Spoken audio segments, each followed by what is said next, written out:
नमस्कार दोस्तों, decode exam के इस ऑनलाइन पोर्टल पर मैं प्रशांत आप सबका स्वागत करता हूं। दोस्तों, इस लेक्चर में हम डिस्कस करेंगे नोबेल पुरस्कार 2019 को। तो देखेंगे कि किस क्षेत्र का इस बार का नोबेल पुरस्कार दिया गया, साथ ही साथ नोबेल पुरस्कार से जुड़े हुए कुछ महत्वपूर्ण फैक्ट्स को भी इस लेक्चर में हम डिस्कस करेंगे। तो चलिए बिना किसी देर किए हुए इस लेक्चर की शुरुआत करते हैं।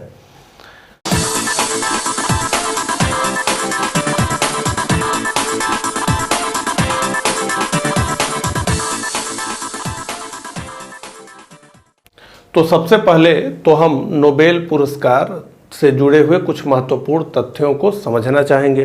तो नोबेल पुरस्कार दिए जाने की जो शुरुआत हुई वो हुई 1901 से। किसके नाम पे इसे दिया जाता है? तो अल्फ्रेड नोबेल के नाम पर जो है नोबेल पुरस्कार दिया जाता है। किन किन क्षेत्रों में नोबेल पुरस्कार दिया जाता है? तो साहित्य यानी लिटरेचर में दिया जाता है, शांति यानी पीस, भौतिकी फिजिक्स, रसायन केमिस्ट्री, चिकित्सा मेडिसिन और अर्थशास्त्र इकोनॉमिक्स के क्षेत्र में नोबेल पुरस्कार दिया जाता है। और जैसा कि आप जानते हैं ये माना जाता है कि ये दुनिया का सर्वोच्च पुरस्कार है। ठीक है, अब कौन कौन सी संस्था किस किस क्षेत्र के पुरस्कार को देती है वो भी आप समझ लीजिए। तो royal Swedish academy of sciences जो है भौतिकी, रसायन और अर्थशास्त्र का नोबेल पुरस्कार प्रदान करती है। तो कुल 3, कौन कौन सा? तो भौतिकी, रसायन और अर्थशास्त्र। उसके बाद कारोलिंस्का इंस्टीट्यूट द्वारा चिकित्सा का नोबेल पुरस्कार दिया जाता है मेडिसिन के क्षेत्र में। और स्वीडिश अकादमी द्वारा साहित्य का नोबेल पुरस्कार दिया जाता है। इसके अलावा जो है नॉर्वेजियन नोबेल कमेटी द्वारा शांति का नोबेल पुरस्कार दिया जाता है। ठीक है, तो इतनी बातें जो है इससे जुड़ी हुई है। ठीक है, हम एक सिंपली नोबेल पुरस्कार समझते हैं, लेकिन इस तरीके से अलग अलग संस्थाएं इसे देती हैं। तो पुरस्कार के रूप में विजेताओं को एक प्रशस्ति पत्र तो मिलता ही है, साथ ही साथ $14 लाख की राशि प्रदान की जाती है। और इस राशि से बड़ा मूल्य जो है उस सम्मान का है जो नोबेल पुरस्कार प्राप्त लोगों को मिलता है। अब देखिए, जब इस पुरस्कार की शुरुआत हुई थी तो ये केवल जो है 5 क्षेत्रों में दिया जाता था। कहाँ कहाँ? तो भौतिकी, रसायन, साहित्य, शांति और चिकित्सा।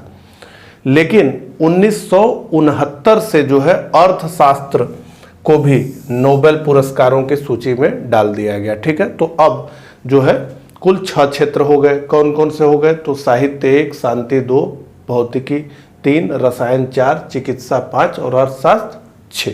ठीक है, नोबेल पुरस्कार प्रत्येक 10 दिसंबर को स्टॉकहोम स्वीडन में आयोजित समारोह में दिए जाते हैं। और शांति का जो नोबेल पुरस्कार है वो जो है ओस्लो नॉर्वे में दिया जाता है। ठीक है, तो जितने महत्वपूर्ण फैक्ट्स हैं नोबेल पुरस्कारों से जुड़े हुए उन्हें हमने देख लिया। तो अब जो है हम आगे बढ़ते हैं।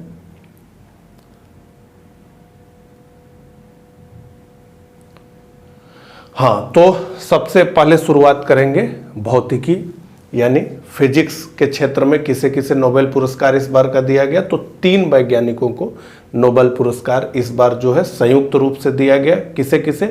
तो जेम्स पीबल्स को दिया गया, मिशेल मेयर को दिया गया और डिडियर क्वेलोज को दिया गया। ठीक है, इन तीनों लोगों का जिस क्रम से ये नाम लिखा हुआ है उसी क्रम से इनकी इमेज यहाँ पे लगी हुई है। नोबेल पुरस्कार के ऑफिशियल वेबसाइट से इस इमेज को हमने निकाला है आपके लिए। ठीक है, तो भौतिकी के नोबेल पुरस्कार के लिए इस बार 3 वैज्ञानिकों अमेरिका और कनाडा के जेम्स पीबल्स, ठीक है, और स्विट्जरलैंड के मिशेल मेयर और डिडियर क्वेलोज को चुना गया है। तो इसमें से हाफ मनी तो जेम्स पीबल्स को गई है और आधे में जो है ये दोनों लोग हैं। ठीक है, किस लिए दिया गया जेम्स पीबल्स को? तो भौतिकी ब्रह्मांड विज्ञान में सैद्धांतिक खोजों के लिए इन्हें इस बार का नोबेल पुरस्कार दिया गया। और मिशेल मेयर और डिडियर क्वेलोज को क्यों दिया गया? तो इनको दिया गया एक सौर प्रकार के तारे की परिक्रमा करने वाले एक्सोप्लैनेट की खोज के लिए। ठीक है, तो अब इनके चेहरे के साथ इनका नाम और किस काम के लिए इन्हें नोबेल मिला, वो सारी चीज़ें आपने देख ली। अब आगे बढ़ते हैं, रसायन की बात करते हैं। ठीक है, तो इस बार जो है रसायन विज्ञान में 3 लोगों को संयुक्त रूप से नोबेल पुरस्कार दिया गया। किसे किसे दिया गया? तो केमिस्ट्री के नोबेल पुरस्कार के लिए अमेरिका के जॉन बी गुडइनफ, इंग्लैंड के केएम स्टैनली विटिंघम और जापान के अकीरा ओशिनो को संयुक्त रूप से दिए जाने की घोषणा की गई है। सबकी इमेज आप यहाँ स्क्रीन पर देख सकते हैं। किस काम के लिए जो है इन्हें नोबेल पुरस्कार दिया गया है संयुक्त रूप से? तो लिथियम आयन बैटरी की क्षमता के विकास के लिए इन्हें दिया गया है। आने वाला समय इलेक्ट्रिक वाहनों का ही होने वाला है और उसमें जो है लिथियम आयन बैटरी का बहुत बड़ा रोल होगा। ठीक है, तो ये हमने रसायन विज्ञान की बात कर ली। अब आगे बढ़ते हैं, मेडिसिन की बात करते हैं। तो मेडिसिन के क्षेत्र में भी 3 लोगों को संयुक्त रूप से इस बार का नोबेल पुरस्कार दिया गया। बहुत समय से मैं देख रहा हूँ संयुक्त रूप से ही इस समय दिया जा रहा है, 2-2, 3-3 लोगों को। ठीक है, तो चिकित्सा के क्षेत्र में अमेरिका के विलियम केलिन, ग्रेजग समेजा और ब्रिटेन के पीटर रेडक्लिफ को संयुक्त रूप से नोबेल पुरस्कार प्रदान किया गया है। क्या काम इन्होंने किया है? तो इन वैज्ञानिकों द्वारा पता लगाया गया है कि ऑक्सीजन का स्तर किस तरह से सेलुलर मेटाबॉलिज्म और शारीरिक गतिविधियों को प्रभावित करता है। इस खोज से क्या लाभ होने वाला है? तो यह खोज एनीमिया, कैंसर और अन्य बीमारियों के खिलाफ लड़ाई में महत्वपूर्ण भूमिका निभाएगी। तो इन लोगों का इमेज आप जो है देख सकते हैं, जिस क्रम से नाम लिखा गया उसी क्रम से इनकी इमेज लगाई गई है। आगे बढ़ते हैं, अब बात करते हैं इकोनॉमिक्स की, अर्थशास्त्र की। ठीक है, तो भारत के लिए जो है खुशी की बात है कि अभिजीत बनर्जी और उनकी पत्नी एस्थर डुफ्लो, ये दोनों लोग भारतीय अमेरिकी हैं।